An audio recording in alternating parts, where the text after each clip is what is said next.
ஆன்மீக நண்பர்களுக்கு அன்பு வணக்கம்.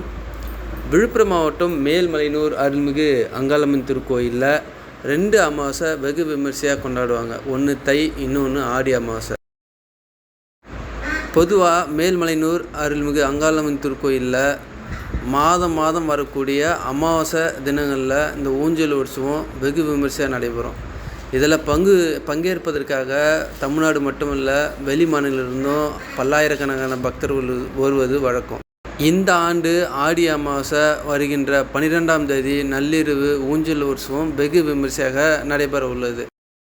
இந்த ஆடி அமாவாசையில் பக்தர்கள் என்ன செய்யணும், செய்யக்கூடாது, அதாவது பொதுவாக சில பேர் சாமி தரிசனம் செய்கிறதுக்காக வருவாங்க. இதில் பெரும்பான்மையான பக்தர்கள் ஊஞ்சல் உற்சவத்தில் பங்கு கொள்ள தான் வருவாங்க. இந்த ஊஞ்சல் உற்சவம் பார்த்திங்கன்னா ஒரு இரவு 10:30 மணிக்கு மேலே ஒரு 11 மணி வாக்கில் ஸ்டார்ட் பண்ணி ஒரு 12 மணி 12:10 இறக்குறது தான் வழக்கமாக இருக்குது. இப்போ ஒரு ஆண்டில் பார்த்திங்கன்னா 12 அமாவாசை வரும். அதில் 2 அமாவாசையில் மட்டும் ஊஞ்சல் உற்சவம் இருக்காது.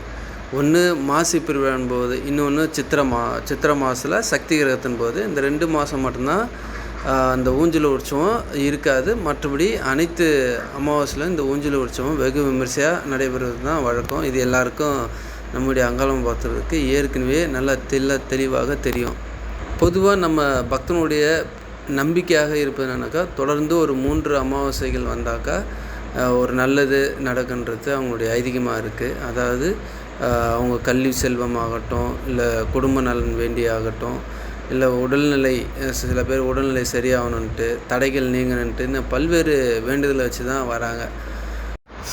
இப்போ தாய் உள்ளம் கொண்ட அங்காள பரமேஸ்வரி நீங்கள் என்ன வேண்டினாலும் மேல்மலையனூர் அந்த ஊஞ்சல் உற்சவத்தின் போது அது அப்படியே உங்களுக்கு அருள்வாங்க. கண்டிப்பாக அது நிறைவேறும்.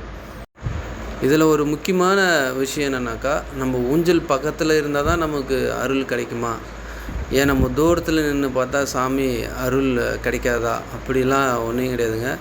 நீங்கள் எங்கே நின்னாலும் அந்த மலையனூர் மண்ணில் எங்கே நின்று நீங்கள் அம்மாவை மனசில் நினச்சாலே போதும். அவளை பார்க்கணுன்ற அவசியம் இல்லை, மனசில் பார்த்தாலே உங்களுக்கு தெரியும். நீங்கள் என்ன வேண்டினாலும் அது அப்படியே நடக்கும். அதனால் நீங்கள் குழந்தைங்க, பெரியவங்க இவங்களாம் ஊஞ்சல் நம்ம கிட்ட தான் போய் சாமி கும்பிடணும், அப்போ தான் நமக்கு அருள் கிடைக்கின்ற வேகத்தில் நிறைய பேர் பார்த்தோன்னா குழந்தையோட ரொம்ப சிரமப்படுறாங்க.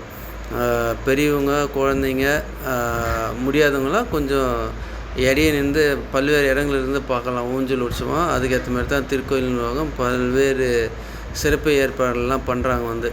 எனவே பக்த கோடிகள் கிட்ட இருந்து பார்த்தா தான் நமக்கு சாமி பலன் கிடைக்கின்றதெல்லாம் ஒன்றுமே கிடையாதுங்க.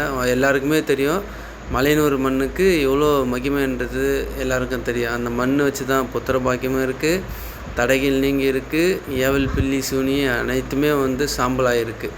ஏன்னா சாம்பல் மண், புற்றுமண் உள்ள ஒரு இடம், சிவனுக்கு பிரம்மத்தி தோஷம் நீங்கிய இடம். எனவே பக்த கோடிகள் எங்கிருந்தாலும் அங்காளம்மன் உங்களுக்கு மலையனூர் மண்ணில் மிதித்தாலே போதும், உங்களுக்கு அருள் புரிவா. மீண்டும் ஒரு ஆன்மீக பதிவில் சந்திப்போம். ஓம் சக்தி அங்காளம்மா.